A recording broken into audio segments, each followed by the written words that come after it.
성경 말씀은 느헤미야 5장 1절 말씀부터 보겠습니다. 1절 말씀요. 이때의 백성이 그 아내와 함께 크게 부르짖어 그 형제 유다 사람을 원망하는데 혹은 말하기를 우리와 우리 자녀가 많으니 곡식을 얻어 먹고 살아야 하겠다 하고 혹은 말하기를 우리의 밭과 포도원과 집이라도 전당 잡히고 이 흉년을 위하여 곡식을 얻자 하고 혹은 말하기를 우리는 밭과 포도원으로 돈을 빚내어 세금을 바치도다. 우리 육체도 우리 형제의 육체와 같고 우리 자녀도 저희 자녀와 같거늘 이제 우리 자녀는 종으로 파는도다. 우리 딸 중에 벌써 종된 자가 있으나 우리의 밭과 포도원이 이미 남의 것이 되었으니 속나갈 힘이 없도다. 우리는 느헤미야로 예루살렘 성곽을 지금 중수하는 일을 우리가 이제 살펴가고 있습니다. 지난 시간에 우리가 살폈던 내용은 이스라엘 외적 지금 시련을 대적들로부터 또 받는 외적이죠. 외적 지금 시련을 이제 우리가 살폈고요. 오늘은 내적 시련을 좀 살피려고 합니다. 지금 오늘 보니까 뭐가 들었어요? 기근이 들었어요. 지금 이스라엘 땅에가 기근이 들었다고 지금 이야기를 합니다. 이 기근이 들어서 이 사람들이 뭘 먹는 것에 지금 문제가 있었어요. 그래서 이 백성들의 아내들이 함께 지금 서로를 이때는 뭐예요? 지금 외적인 문제가 있은 그때에 지금 지난주에 그래서 이 외적 문제는 느헤미야가 여러 가지 하나님께 기도하고 방책을 구해서 그걸 막을 수 있었는데 그 막은 그때에 지금 내적 문제가 생겼다는 거예요. 그 아내들이 그 말은 뭐냐 그러면 남자들이란 뿐만 아니라 백성과 아내들이란 이야기는 뭐예요?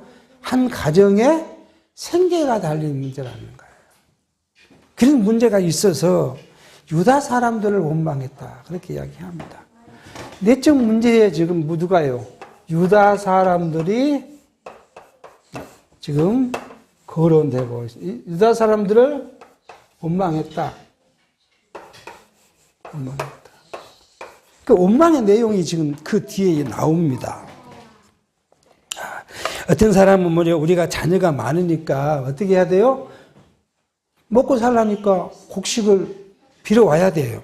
곡식 얻어서 사람 먹어야 되고, 어떤 사람은 이제 빌어 먹을 거 없으니까 뭐 해야 돼요? 포도원과 집과 자기 재산을 저당 잡히고 빌려와야 돼요.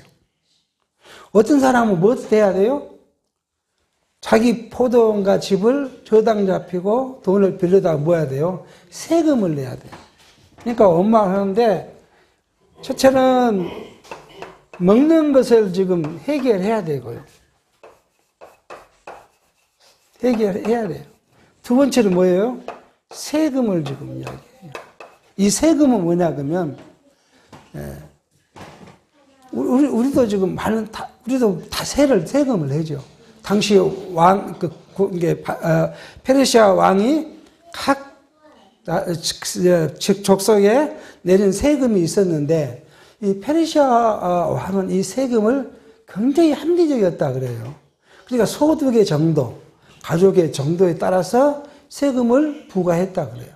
소득이 적으면 세금도 적게 내게 하고 그렇게 했다 그래요. 페르시아 왕이 내는 세금이 있고 그 다음에 누가 내는요? 총독이 내는 세금이 있어요. 세금이 두 가지, 세 가지, 네 가지가 됩니다.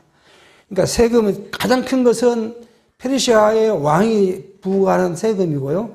두 번째는 총독이 부과하는 것이고. 그 밑에 자질구레 그 지방 관원들이 먹고 살아야 되니까요. 자기들도. 그래서 세금을 부과하게 되었다고 합니다. 이런 세금을 내야 되고요. 그런데 이런 것을 해결해야 되는데 문제는 뭐냐 그러면 돈이 없어요. 기근이 생기니까 먹는 건 문제가 있어서 지금 뭐요?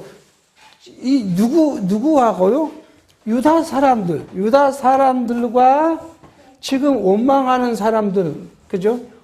원망하는 사람, 유다 사람과 원망하는 사람들이 뭐가요? 육체도 같고, 그 이야기잖아요.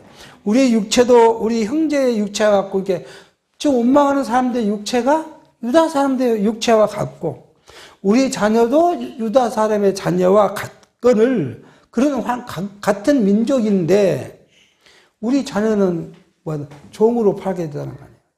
이미 종으로 팔린 사람도 있고, 종으로 팔아야 먹고 살고, 생문도 내고, 그렇게 됐다.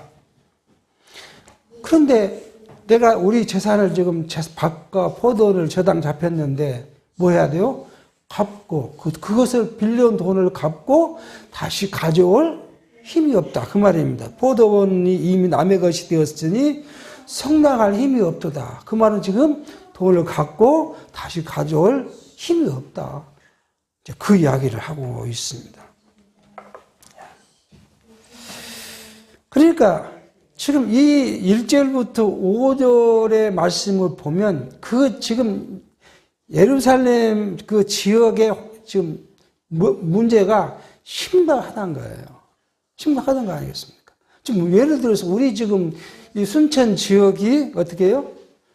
기근이 들어가지고 1년, 2년도 아니고 10년이 기근이 들어서 풀 한 폭이 없고 우리가 벼 한 포기도 심을 수 없는 그런 환경이 10년을 갔다고 생각해 보십시오.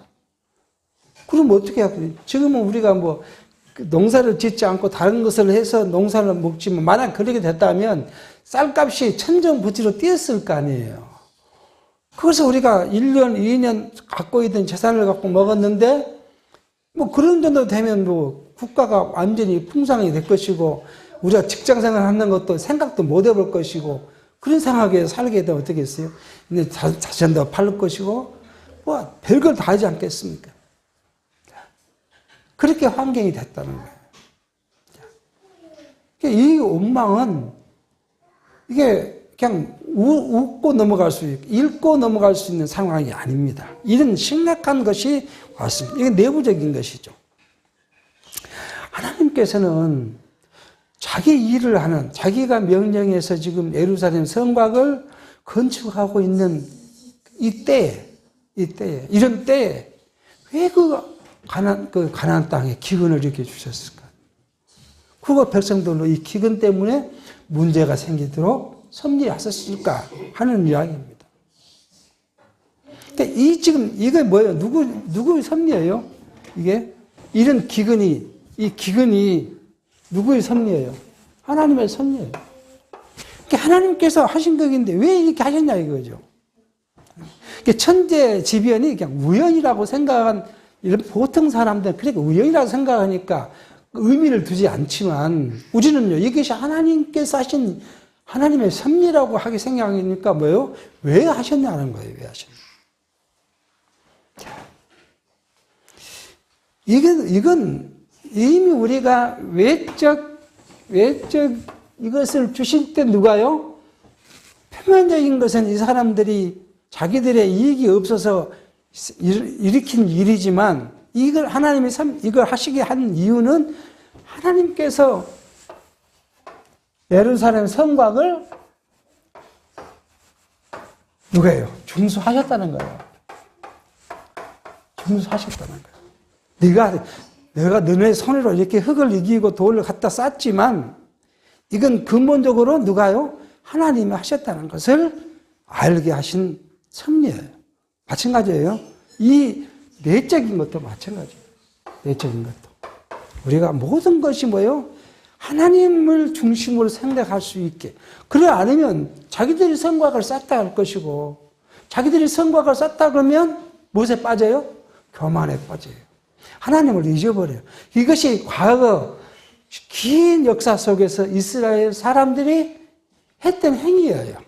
조금만 좋으면 자기들이 했다고 교만해서 거들먹거리고 하나님을 버리고 우상 숭배하고 또 하나님이 징계하면 또 조금만 아프면 뭐예요?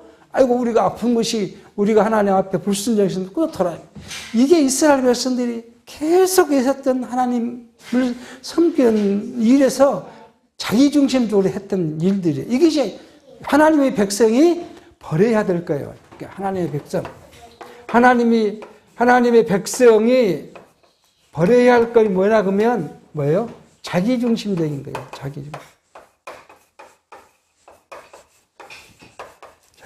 이걸 버려야 돼요. 이것을 갖고 있으니까 조금만 뭐 있으면 자기가 했다고 교만을 떨고요. 그러니까 조금 힘들면 하나님 원망하기를 시작하고. 이게 사람의, 육체를 갖고 있는 사람의 모습이거든요. 근데 이것을 없애는 것이 쉽지 않아요. 쉽지 않아요. 이스라엘이, 다윗이 1100년에, BC 1100년에 다윗이 나라를 완공해서 지금 여기 440년이면 얼마요? 한 600년, 700년간을 왔지만 아직도 그것을 못 버려요. 이스라엘 백성들이. 우리 강건하면 70, 80년을 살아가는데 우리는 그걸 쉽게 버릴 것 같죠? 버려지지 않습니다. 하루 아침에 우리가 일어나서 기도할 때는 오늘 하나님을 중심으로 내가 생각하고 살아야겠다고 마음 먹었는데 딱 그 기도 끝나고 돌아서서 아침 먹기 시작하면 어때요? 싹 잊어버리고 자기 중심적으로 살아야겠다고. 내가 무엇을 해가, 내가 내 뜻대로 무엇을 만들어야 되고, 다 자기 뜻대로 하고자 하는. 이것을 깨닫게 하는데 하나님 긴 시간 그렇게 허비하시고요. 오늘 우리에게도 그 70년, 80년을 허비합니다. 그런데 다 깨닫지 못하고 결국 뭐예요? 육체를 벗을 때야만이 오직 하나님 중심의 세계, 영원한 하나님의 나라에 가게. 그때 우리는 뭐예요? 나를 다 버리고 하나님이, 오직 하나님 중심. 그래서 이제 어떤 사람들 그런 이야기도 하잖아요. 천국에 가면 딱 이러다는 거냐. 하나님이 딱 있으면, 하나님의 보좌가 이렇게 높이 있으면 모든 백성이 이렇게 둘러 앉았다는 거 아니에요. 그래서 어느 곳이든지 뭐예요? 하나님의 보좌가 그대로 다 보이도록. 그 이야기는 뭐예요? 감추어질 수 있는 것이 하나도 없어요. 감추어질 수 있는 것이 있어야 내가 가서 내 중심대로 살죠. 이렇게 이야기도 합니다. 사실 계시록을 보면 계시록 뭐만 있어요? 하늘나라 하나님의 교회 하나만 있고 거기는 하나님 보좌와 그리스도와 그리고 우리들의 모습만 있다. 그 말이 이제 그 그림을 그리면 그렇게 되겠죠. 자, 이것을 알게 해요. 그러니까 이걸 좀 더 현대적으로 가면 우리 하나님의 교회, 이 교회를 설립해 갈 때는 뭐예요? 여기 꼭 뭐가 있어요? 외적, 내적 대적들이 있어서요. 교회를 항상 어렵게 하고 힘들게 해요. 그러지만 결국은 뭐 해야 돼요? 그 교회가 승리하게 되는 거예요. 그게 승리가 지금 뭐예요? 교회론적으로 보면 계시록이 교회의 승리, 그리스도의 승리를 이야기해요. 그렇지만 우리는 이제 교회론적인 것을 우리는 넘어서야 될 이유가 있어요. 그것이 뭐예요? 하나님의 나라예요, 그게. 마태복음 예수님께서, 세례 요한이 처음 하는 말이 뭐예요? 하나님의 나라가 가까웠으니 회개하라. 그래서 예수께서도 처음 하시는 말씀이 뭐예요? 하나님의 나라가 가까웠으니 회개하라. 그리고 예수님께서 제자들에게 보내실 때 뭐예요? 하나님 나라를 전파하게 돼. 하나님 나라가 우리가 이제 예수께서 이루시는 궁극적인 것이 하나님의 나라. 그 나라로서 우리가 존재하는 거예요. 그 나라에 우리가 들어갔을 때 뭐예요? 우리가 모든 것이 하나님 중심적이고 우리가 하나님의 진실한 아들의 은혜를 우리가 만끽하죠. 그러니까 거기서는 뭐예요? 찬송만이 있게 되는 그 세계가 우리에게 약속되어 있고 그 약속된 나라가 분명하다는 것이 이루어진다는 사실이 지금 오늘 우리의 통해서 구약과 신약의 성경을 우리가 배우게 하신 목적이 거기에 있는 것이. 뿐만 아니라 우리는 뭐예요? 개인의 신앙생활도 마찬가지예요. 개인의 신앙생활도 꼭 그렇습니다. 이것을 우리가 매일매일 우리가 경험해 가고 있는 거예요. 우리가 오늘 매일매일 외적인 것과 내적인 것이 있어요. 그래서 내적인 것은 뭐예요? 내가 중심적인 삶이 내적인 것이란 외적인 것이 가장 가까운 것이 뭐예요? 아내, 남편이에요. 자식이고요. 그러니까 여러분 우리가 다 아내가 남편에게 외적으로 고통 주는, 위협하고 하나님 중심적으로 살게 못하게 만드는 장본인이에요, 장본인. 그러니까 우리를 생각해 봐야 돼요. 항상 우리가 기도하고 내가 나를 생각해 볼 수밖에 없는 이유가 있어요. 내가 우선 하나님 중심적으로 살아야 옆에 있는 가족에게 뭐예요? 하나님 중심적인 말을 할 거 아니에요. 내가 내 중심적으로 사는데 나오는 말이 뭐예요? 내 중심적인 말밖에 더 안 나오겠습니다. 자, 이것이 아니라 하나님이 모든 것을 해. 그러니까 우리 삶이 모두가 하나님이 하신 일이에요. 해 나가실 일일 거고, 죽이시는 것도 하나님이 죽게 하실 것이고, 살리는 것도 하나님이 살리게 하실 것이고, 내가 부유하는 것도 하나님이 하시는 일이고, 나를 가난케 하신 분도 하나님이 하신. 왜요? 하나님의 뜻, 이것을 우리로 깨닫게 하기 위해서. 하나님의 뜻이 뭐예요? 하나님께서 우리를 주관하시고 섭리하신다는 사실을 알게 하는 거예요. 그것이 하나님의 목적이에요. 그래서 오직 하나님만 경외하고 하나님만 섬기도록 하는 거예요. 그래서 우리가 하나님을 경외하고 섬기는 모습이 뭐예요? 하나님이 우리에게 준 은혜에 대한 감사. 그리고 하나님이 나타내 주신 하나님의 영광에 대한 찬양. 이게 우리 신앙생활의 삶이에요. 이게 감사와 찬송이 우리 신앙생활의 전부예요. 다른 것이 이것은 부수적인 거예요, 부수. 우리의 궁극적인 삶은 하나님을 이렇게 감사하고 하나님을 찬양하고. 하나님의 영광이 뭡니까? 참 이게 고민스럽다. 어떻게 설명해야 될지. 하나님의 영광이라는 것이 뭐냐고 이렇게 국어 사전이나 영어 사전을 찾아보면 존재를 나타내는 거라고 그래요. 쉽게 설명하면 하나님이 스스로 계신다는 것을 나타내 보이는 것이 뭐예요? 하나님의 영광이에요. 하나님이 스스로 나타내서 우리에게 무엇을 하신다고요? 그게 하나님의 주권적 섭리를 우리에게 베푸시고, 그 주권적 섭리를 우리로 하여금 깨닫게 한 것이 뭐예요? 그게 하나님의 은혜예요.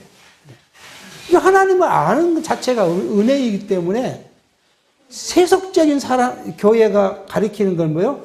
하나님의 은혜란 내가 건강하고 돈 잘 벌고 육체된 것이 형통한 것이 은혜지만, 성경에 말하는 하나님의 은혜는 뭐예요? 하나님을 깨닫게 아는 것이 하나님의 은혜. 그러니까 감사할 수밖에 없어요. 내가 어떤 환경이 나한테 오더라도, 어떤 상황에 내가 놓이더라도 하나님을 알게 하면 우리는 뭐예요? 그걸로 하나님을 찬양하고 감사하게 되는 것이고, 감사가 되면 뭐예요? 하나님께서 나 위에 존재해 있어서 나를 항상 보호하신다는 사실을 알게 하니까 찬양하게 하는 거예요. 이게 지금 우리로 하여금 알게 하는 거예요. 그래서 이 원망을 지금 그렇게 해왔습니다. 이 원망은 우리가 분명히 해결해져야 어떻게 해야 돼요?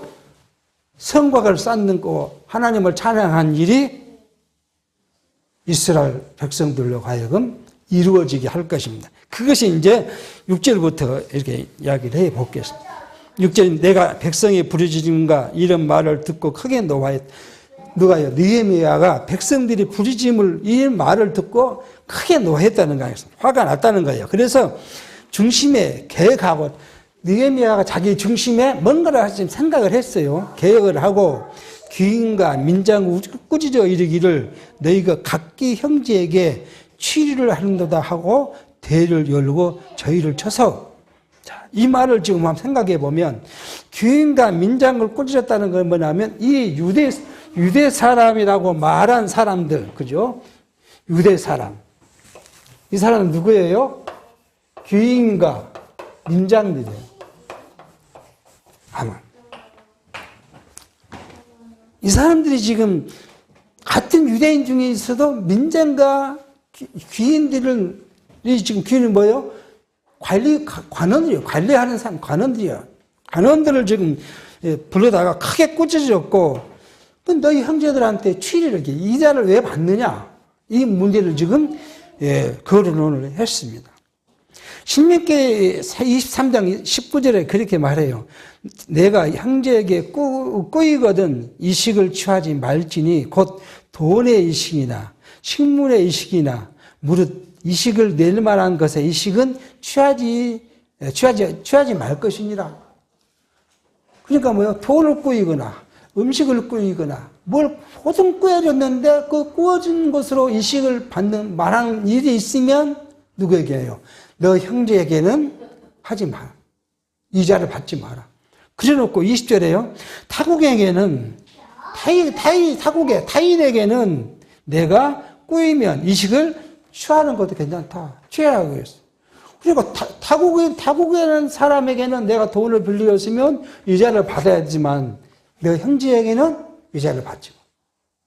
이거 신명기서에서 모세로 하여금 하나님이 이스라엘 백성들에게 내리신 규례. 이게 뭐예요? 현대로 말하면 뭐예요? 영원한 하나님의 나라에서는 꾸임도 없고 꾸어질 일도 없어요. 그렇지만 그 모습은 뭐예요? 이익을 취하는 것이 아니라는 거예요. 하나님의 나라는. 다 하나님의 자녀로 하나님의 은혜를 받은 사람들이 모여있는 하나님의 나라가 뭘 이익을 취하는 일이 뭐 있겠어요? 이걸 이야기, 모형적으로 보여지는 거예요.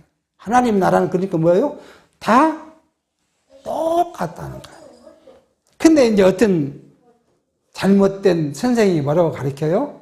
하나님의 나라가 갔더니 죽어서 갔더니 꿈을 꾸어 갔더니 아파트가 있고 10평짜리 아파트가 있고 30평짜리 아파트가 있고 그랬더니 어떤 사람은 10평짜리 들어가고 어떤 사람은 30평짜리 들어가고 어떤 사람은 개인 단독주택이 의리는 큰 궁전이 있어서 그거 들어가고 어떤 사람이 그렇게 물어보는 거 아니에요. 어떤 사람이 그렇게 의리하는 궁전에 들어갈 수 있겠습니까?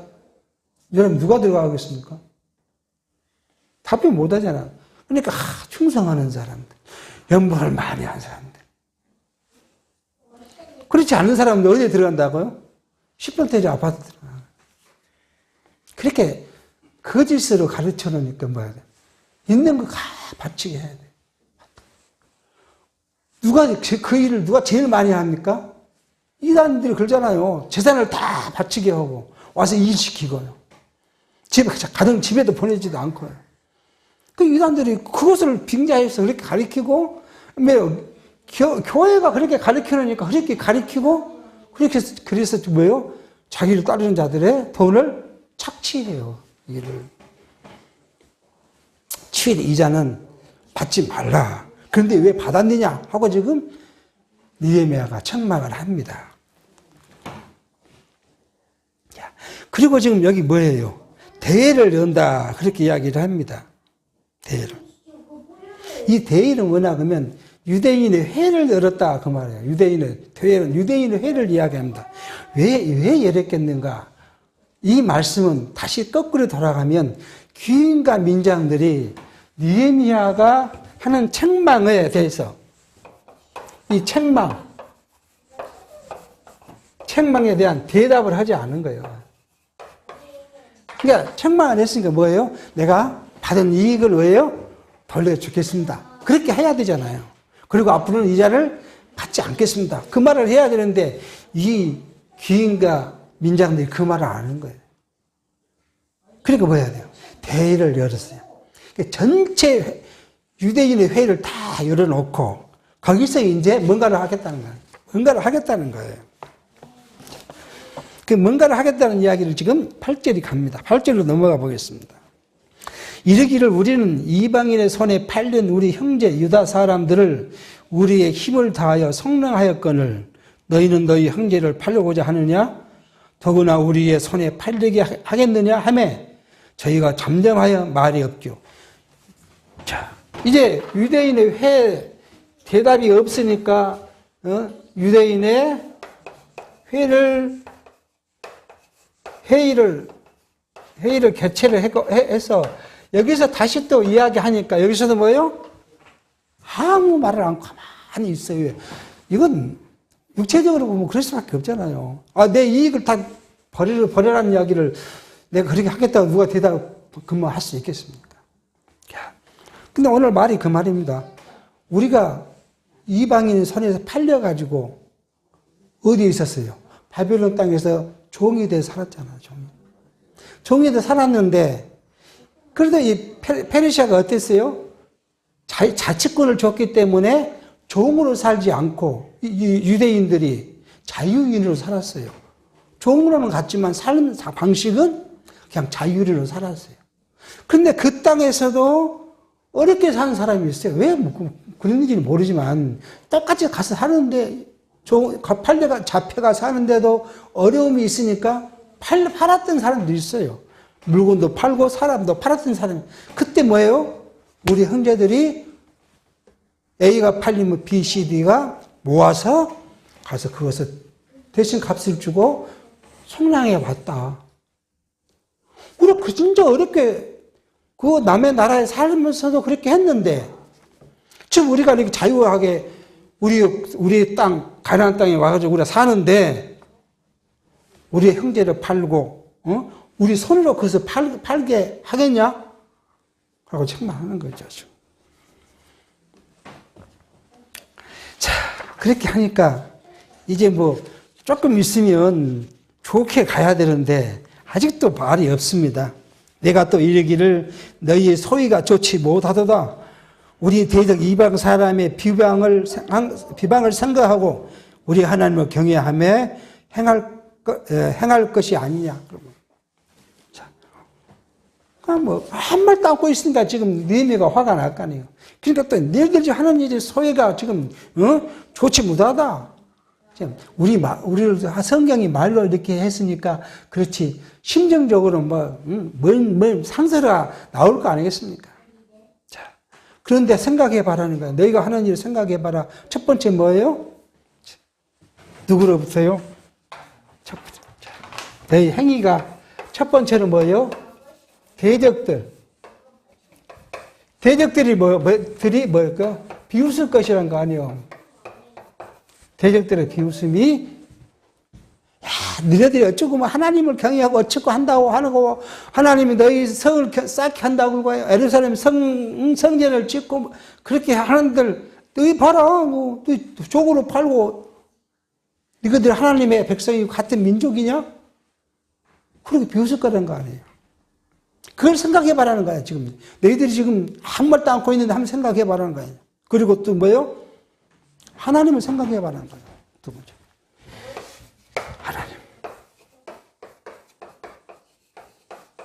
하나님을 생각해 봐라. 하나님이 너희들 가만 놔두겠느냐? 엄포로 너무 그렇게 하십니까?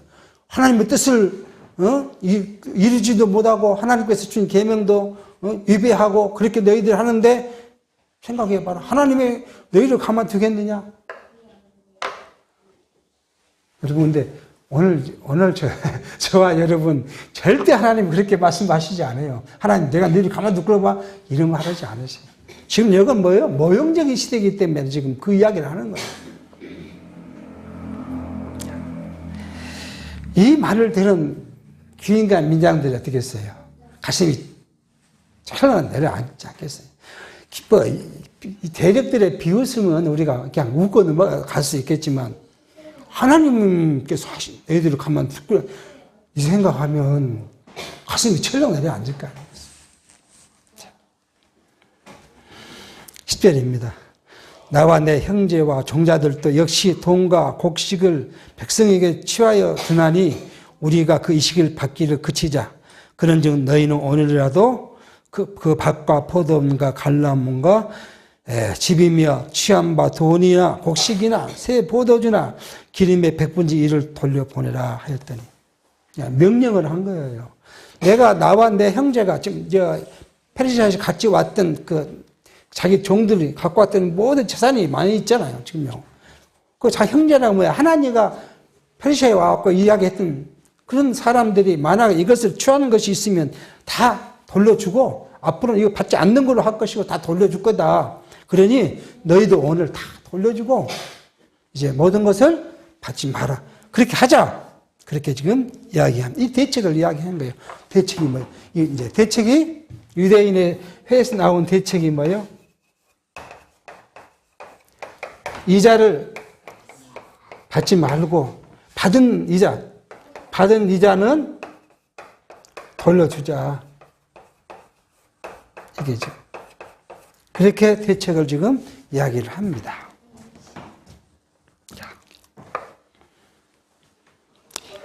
우리의 삶은 우리의 삶은, 신앙생활의 삶이란 건 뭐예요? 하나님을 경외하는 행위예요. 이게 없이는 우리 믿음이 있을 수가 없어요. 그렇잖아요. 우리가 하나님을 경외하는 일. 그러니까 이 말은 다른 말로 보면 교회에서는 뭐예요? 교회는 뭘 위하여요? 건덕을 위하여. 건덕. 우리가 교회 안에서의 일들은 뭐예요? 건덕을 위한 거예요. 이게 먼저 깨달은 자가 늦게 깨달은 자를 위해서 봉사하는 거예요. 봉사하는 거잖아요. 교회 봉사가.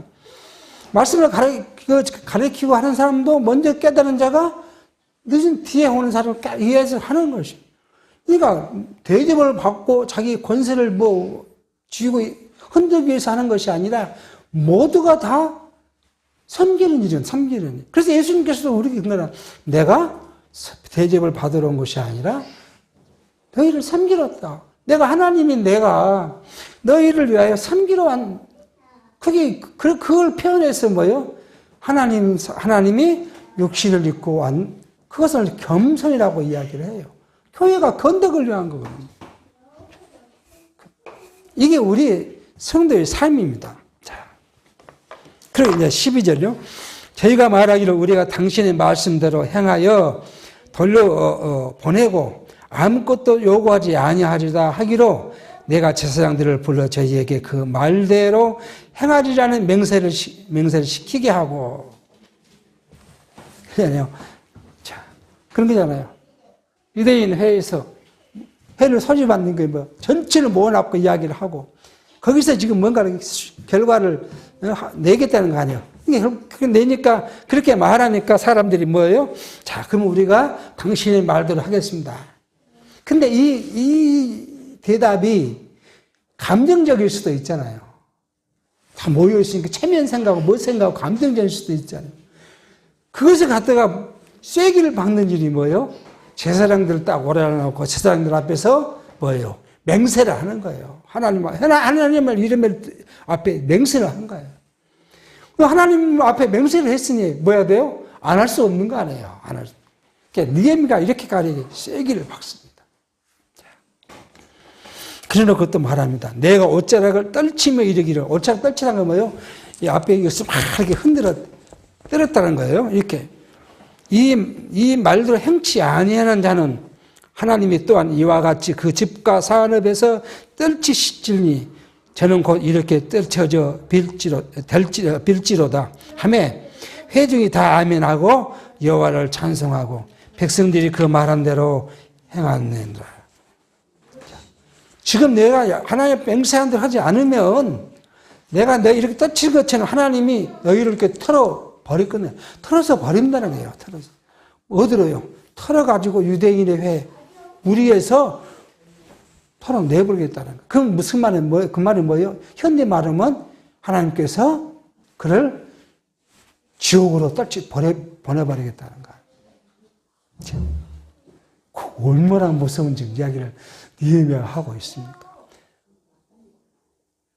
그 귀인과 민장들이 더 이상 반박할 수 없게 지금 말을 합니다. 그렇게 해서 느헤미야가 뭐예요? 내부적으로 이루어지는 문제를 해결을 합니다. 자, 이러한 일들은 결국은 구약에는 좀 전에 말씀드렸듯이 육체적이고 모형적이기 때문에 사람 눈으로 보는 것이고 행위로 나타나져 보이지만은 현재 우리에게는 21세기는 우리에게는 이 신령한 의미는 뭐예요? 장차 오실 예수 그리스도께서 사망 권세를 이기시고 부활하심으로 하나님 나라를 지어가실 섭리에 대한 예표를 쓴 모형과 그림자라는 거예요. 자, 우리가 한번 다시 또 생각해 보시면요. 지금 여기 예수께서 죽으시고 부활하실 것에 대한 모형적인 사건이에요. 여기 모형적인 사건입니다. 이것이 BC 440년경이니까요. 근데 우리는 이것만이 앞으로 쭉 나가 보면 어디가 있어요? 요셉이 나와요. 요셉이 형제들의 미움을, 사실 형들이 문제가 있다기보다는 뭐예요? 요셉이 그 빌미를 말하잖아요. 그러니까 야곱도 문제가 있잖아요. 똑같이 해야 될 건데 자기 사랑하는 아내의 자식이니까 무엇을 입혔다까요? 채색 옷을 입혔다잖아요. 채색 옷을. 다 그렇게 아무것도 시키지 않고 집안에 귀하게 지금 이렇게 뭐 보물따지 놔두시 하고 있는 그걸 보는 자기 형들이 미워 죽겠는데 요셉이 딱 꿈을, 하나님 섭리가 그거야. 요즘은 요셉에게 꿈을 딱 꾸는 뭐라요? 이 이삭 별 단이 있는데, 그거 다 자기한테 와서 자기 단한테 절을 하더란 거 아니에요. 그러니까 형들이, 우리가 지하 절을 해? 하고 괘씸하다는데, 그 다음에 뭐 꿈을 꿨는데 뭐요? 자기가 해고, 별과 달들이 다 와서 절을 하더란 거예요. 괘씸하다고 생각하고 가서 양을 치고 있는데 뭐예요? 아버지가 심부름을 시켜요.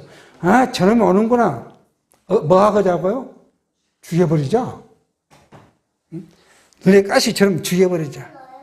근데 거기서도 유다가 딱 나와요. 유다가. 야, 죽이지 말자. 그래도 항상 뭘 앞장서 유다가 죽이지 말고 그냥 지가 나오든지 말든지 저 구두잉에 넣어보자. 그래서 구두잉에 넣어요. 그런데 누가요? 르벤이 어디 갔다 와서 그걸 보고는 그래도 장자라고, 야, 그러면 되겠냐? 우리 아버지가 어떻게 생각하겠냐? 그게 맞죠. 하나님은 그 탈날 누구를 보내요? 대상들을 보내, 장사꾼을 보내. 야, 그러지 마. 그래서 장사꾼에 팔아버리자. 그래서 가요. 그래, 갔어요. 그 완전 종이 되고, 누구예요? 종으로서 살게 됩니다. 팔려오시면 종이잖아요. 그런데 이 종이 어디까지 가요? 옥에까지 갇혔다가 다시 올라와서 누가요? 총리가 돼요. 이것이 뭐예요? 그리스도의 죽으심과 부활에 대한 모형이에요.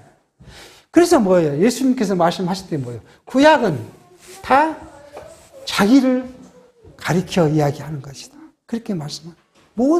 구약에는 모두가 다 그리스도에 대한 모형과 또 중간에 오면 뭐가 있어요? 우리가 출애굽을 했는데요. 출애굽을 했을 때 뭐예요?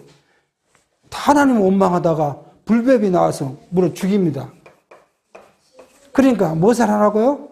놋뱀을 딱 장대에 달아서 보는 자마다 다 나무를 얻게 합니다. 이 놋뱀을 만들어서 나무 위에 건 것이 뭐예요? 십자가에 죽으실 그리스도를 예표적으로 나타내는 거예요. 그러니까 구약은 모두가 다 뭐예요? 그리스도에 대한 모형이다. 그것을 나타내서 보여주신 것이라는 거예요. 성경 에베소서 2장 19절 22절까지 그렇게 되어 있어요. 그러므로 이제부터 너희가 외인도 아니요 손도 아니요 오직 성도들과 동일한 시민이요 하나님의 권속이라. 너희는 사도들과 선지자들의 터 위에 세우심을 입은 자라. 그리스도께서 친히 모퉁이 돌이 되셨느니라. 그의 안에서 건물마다 서로 연결하여 주 안에서 성전이 되어가고 너희도 성령 안에서 하나님의 거하실 처소가 되기 위하여 예수 안에서 함께 지어져 가느니라. 그렇게. 여러분과 저는 뭐예요? 우리는 이방인이었어요. 하나님의 약속의 백성이 아니었어요. 그럼 우리를 부르셔서 뭐 안에서? 성령 안에서. 이 말은 뭐예요? 그리스도 안에서 우리가 성전으로 지어져 갑니다. 이것에 대한 모형적 모형.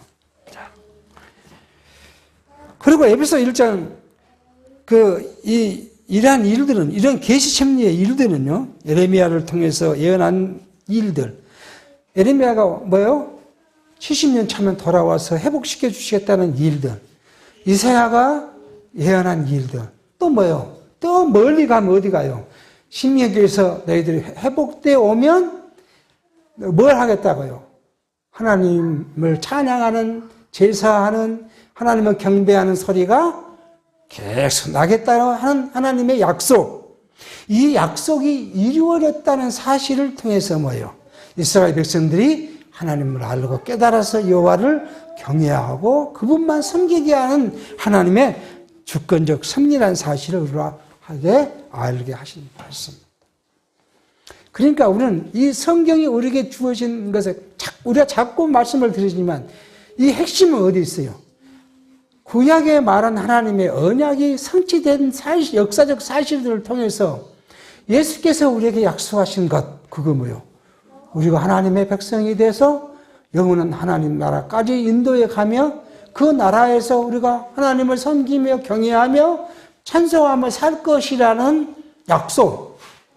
그것이 하나님 예수께서 우리에게 준 세 가지 약속이잖아. 교회를 세우시고 복음이 땅끝까지 전파될 것이고 내가 너희에게를 위하여 처소가 예배되면 너희를 데리러 올 것이고 그리고 뭐 그것만 한 것이 아니라 뭐요?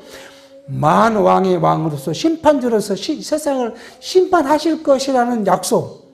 이 약속이 반드시 이루어질 것이라는 사실을 우리로 하여금 알게 하는 거예요. 이것이 목적이 있는 거예요.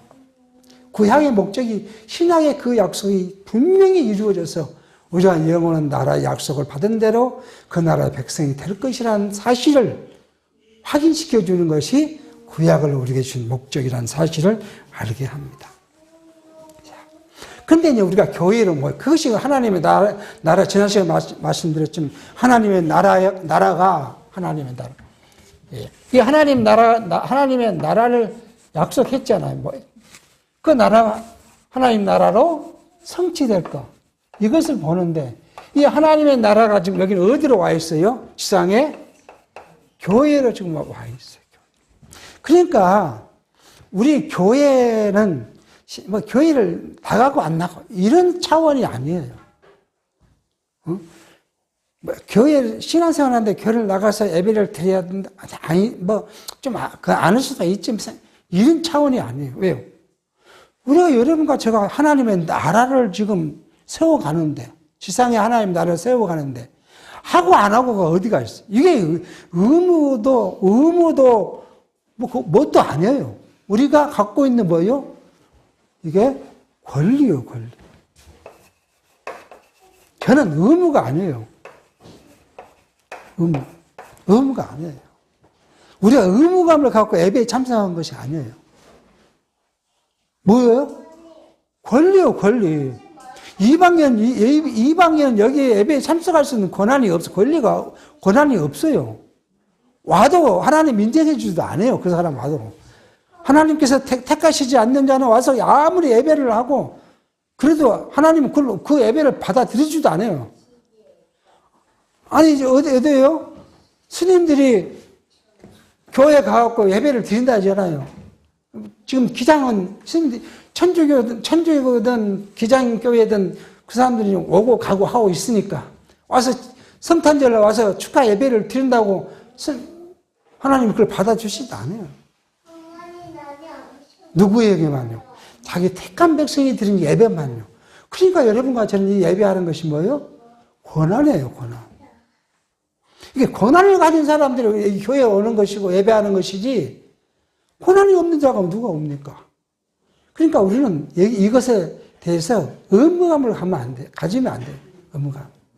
내가 하나님의 백성으로서 하나님 나라를 세워가는 자로서의 권한으로 내가 와서 기쁨으로 예배를 드리는 것이지 의무로 내가 와서 그냥 죽을 상으로 드리는 것이 아니라는 거예요. 그런데 이것을 좀 이제 우리가 그래서 교회라는 것에 대해서 우리가 지난 시간에 말씀드렸지만 두 가지 교회를 우리가 좀 비교해 봐야 합니다. 자, 비교해. 조금 짧게 한 1, 2분이면 됩니다. 또 다 하기가 그러니까. 자, 교회를 우리가 두 것을 써요. 구서사적 교회. 뭐가 또 있겠어요? 성경신학적 교회가 있습니다. 이 두 차이가 뭐냐? 그 차이를 우리가 좀 생각해 봐야 합니다. 성경신학의 교회는 어떻게 되냐 그러면 아주 보수사적 신학 교회는 어떻게 이루어져 가냐 그러면 자, 창세기 3장에서 아담이 뭐예요? 범죄해요. 범죄하니까 하나님이 사람이 범죄해버렸네. 이거 큰일 났어요. 큰일 났죠. 범죄하면 안 돼요. 하나님 나라를 승치해 가려면은. 그러니까 왜요? 이제 누아가 입으로 치마를 부끄러움을 아는 그걸 불러다가 뭐예요? 짐승의 가죽으로 뭐예요? 옷을 입히죠. 자, 이게 구속을 하겠다는 거예요. 구원을 계획해요. 구원. 그래서 뭐예요? 교회를 이야기를 해요. 그러니까 시작이 어디예요? 아담의 범죄예요. 아담의 범죄. 그러니까 세상 일반 교회에서 교회란 말을 어떻게 설명해 나가면 교회를 뭐요? 에크리시아 이렇게 이야기해요. 또는 시나고게라고 이야기를 해요. 그 말은 뭐냐 하면 불러냈다. 죄악 가운데 있는 사람을 불러내서 무리를 이루었다. 그래서 기존 교회가 이 교회란 물론 헬라어의 어원이 그래요. 어원이 에크리시아 아니면 신학의 고개 이것이 어원이에요. 그것을 뭐냐 죄악 가운데 있는 사람을 불러내서 하나님의 교회를 세웠다고 이야기를 해요. 근데 우리는 그렇지 않아요. 언약 성취자는 뭐예요? 창세전 하나님의 나라가 있었어요. 하나님의 나라가 있었어요. 이게 교회예요. 창세전 교회가 하나님의 뜻 안에서 있었어요. 교회가 있었어요. 그래서 뭐예요? 이걸 1장 28절에 약속을 해요. 아담에게 약속하고 그 다음에 3장에 범죄해요.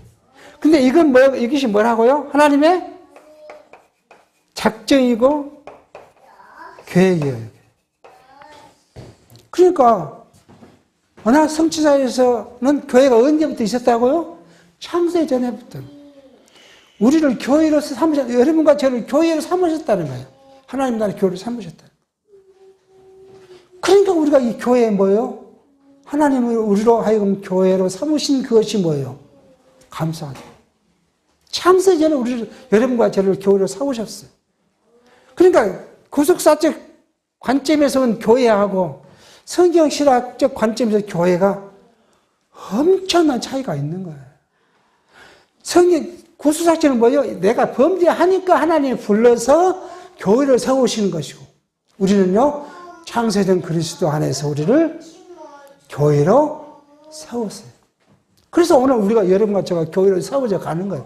이유가 범죄해서가 아니라 하나님께서 교회를 세워서 했기 때문에 우리를 교회를 세워져 가는 거예요. 이것이 이제 큰 차이가 있다는 점을 우리가 생각해 봐야 할 부분입니다. 어쨌든 오늘 이제 느헤미야가 내적 갈등을 회복을 시킵니다. 그리고 나면 뭐예요, 이제? 나머지 뭐가 남았어요? 아직 덜 쌓은 성곽을 쌓아야 되잖아요. 그것을 이제 다음 시간에 살피도록 하겠습니다. 기도하겠습니다.